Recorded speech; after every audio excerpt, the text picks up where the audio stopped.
Hi అండి, welcome to my channel. నేను మీ శ్రావణి. ఇవాళ అయితే నేను ఒక మంచి స్వీట్ రెసిపీ అయితే చూపించబోతున్నానండి. ఇదైతే చాలా అంటే చాలా సింపుల్గా చేసేసుకోవచ్చు.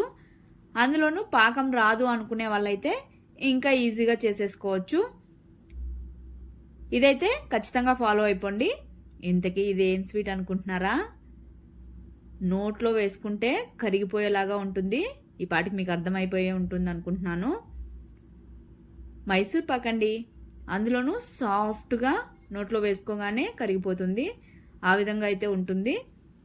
ఇక లేట్ చేయకుండా అయితే ప్రాసెస్లోకి అయితే వెళ్ళిపోదాం. ముందుగా అయితే ఒక బౌల్ తీసుకొని అందులోకి అయితే 1 కప్పు శనగపిండి, అలానే 1/2 కప్పు మిల్క్ పౌడర్ వేసుకోవాలి. వేసుకున్న తర్వాత మొత్తం ఒకసారి అయితే బాగా మిక్స్ చేసేసుకోవాలి. ఇందులో మిల్క్ పౌడర్ వేయడం వల్ల మంచి టేస్ట్ ఉంటుంది, అలానే సాఫ్ట్గా వస్తుంది మైసూర్ పాక్ అనేది.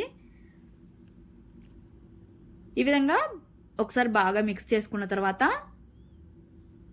ఇప్పుడు మనం పిండి తీసుకున్న కప్పుతోనే 1 కప్పుతో ఆయిల్ తీసుకొని ఈ విధంగా కొద్ది కొద్దిగా వేసుకుంటూ మొత్తం బాగా మిక్స్ చేసుకోవాలి.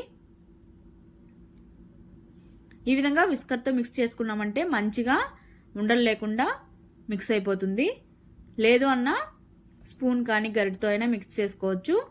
ఈ విధంగా ముందుగా మిక్స్ చేసుకోవడం వల్ల మనం పాకంలో వేసిన వెంటనే ఉండలు కట్టకుండా అలానే సాఫ్ట్గా చాలా ఈజీగా కూడా చేసేసుకోవచ్చు. ఈ విధంగా మొత్తం బాగా మిక్స్ చేసుకున్న తర్వాత పక్కన పెట్టేసుకొని ఇప్పుడైతే స్టవ్ మీద పాన్ పెట్టేసుకొని 1.5 కప్పు దాకా షుగర్ అయితే తీసుకోవాలి.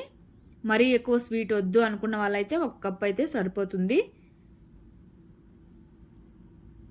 షుగర్ వేసుకున్న తర్వాత 1/2 కప్పు దాకా వాటర్ వేసుకోవాలి. లేదు అంటే షుగర్ మునిగేంత వరకు వాటర్ వేసుకున్నా సరిపోతుంది. తర్వాత మంటను సిమ్లో పెట్టుకొని మొత్తం షుగర్ అంతా కరిగిపోయి ఇక్కడ నేను చూపించాను కదా, ఆ విధంగా తీగ పాకం వచ్చాక మనం మిక్స్ చేసుకున్న పిండిని వేసుకుంటే సరిపోతుంది. లేదు మాకు ఈ పాకం అనేది తెలియదు అనుకుంటే సేమ్ వాటర్ అనేది ఇంకా ఎక్కువ వేసుకోకుండా 1/2 కప్పు మాత్రమే వేసుకొని మొత్తం బాగా మెల్ట్ అయిపోయి ఒక పొంగు వచ్చిన తర్వాత వేసుకున్న పర్ఫెక్ట్గా అయితే వస్తుంది. తర్వాత ఈ విధంగా పిండి మాత్రం మంటను పూర్తిగా సిమ్లో అయినా పెట్టేసుకోవాలి. లేదు అంటే మాకు తిప్పడానికి కష్టం అవుతుంది అనుకుంటే స్టవ్ ఆపేసి ఈ విధంగా కొద్ది కొద్దిగా పిండిని పాకంలో వేసుకొని మొత్తం బాగా మిక్స్ చేసేయాలి, బాగా ఉండలు లేకుండా. ఈ విధంగా మిక్స్ చేసుకున్న తర్వాత అయినా స్టవ్ను ఆన్ చేసుకొని సిమ్లో పెట్టుకొని అయినా మళ్ళీ కుక్ చేసుకోవచ్చు. ఈ విధంగా మొత్తం బాగా మిక్స్ చేసుకున్న తర్వాత ఒక 2 నిమిషాలు ఉడికించుకున్న తర్వాత 1/2 కప్పు వరకు నెయ్యిని కరిగించుకొని ఈ విధంగా కొద్ది కొద్దిగా వేసుకుంటూ కలుపుతూనే ఉండాలి. ఇక్కడ చూడండి, మీకు స్టార్టింగ్లో అయితే మనం గరిటెకంతా అతుక్కుపోయి పానుకు కూడా అతుక్కుపోతుంది కదా. తర్వాత అయితే మనకు అంటే ఇక్కడ రెడీ అయింది అని తెలియడానికి ఈ విధంగా చూడండి పాన్ నుంచి సపరేట్ అయిపోతుంది. అలానే చూడండి నురగగా ఉంటుంది కదా. ఇప్పుడైతే ఇది రెడీ అయిపోయినట్టే. చూడండి మనం ఎంత మిక్స్ చేసినా సపరేట్ అవుతుంది కదా. ఈ విధంగా అయిందంటే స్టవ్ ఆపేసి ఇక్కడ ముందుగానే ఏదైనా మీకు ఏది కన్వీనియంట్ అనిపిస్తే అది ట్రే కానీ ఎందులోకైనా ఈక్వల్ సైజులో బటర్ పేపర్ని కట్ చేసేసుకొని, బటర్ పేపర్ అనేది అవైలబిలిటీలో లేదు అనుకుంటే నార్మల్ పేపర్కైనా కొద్దిగా నెయ్యిని రాసేసుకొని ఈ విధంగా ప్లేస్ చేసుకోవాలి. తర్వాత మనం ప్రిపేర్ చేసుకున్న మైసూర్ పాక్ని ఇందులోకైతే వేసేసుకొని మొత్తం ఈవెన్గా ఈ విధంగా మరి జస్ట్ స్పూన్తో పైన మాత్రం ఈవెన్గా స్ప్రెడ్ చేసుకుంటే సరిపోతుంది. మరీ ప్రెస్ చేసామంటే ఆ లేయరు బబుల్స్ అనేవి మనకు ఫామ్ అవ్వదు.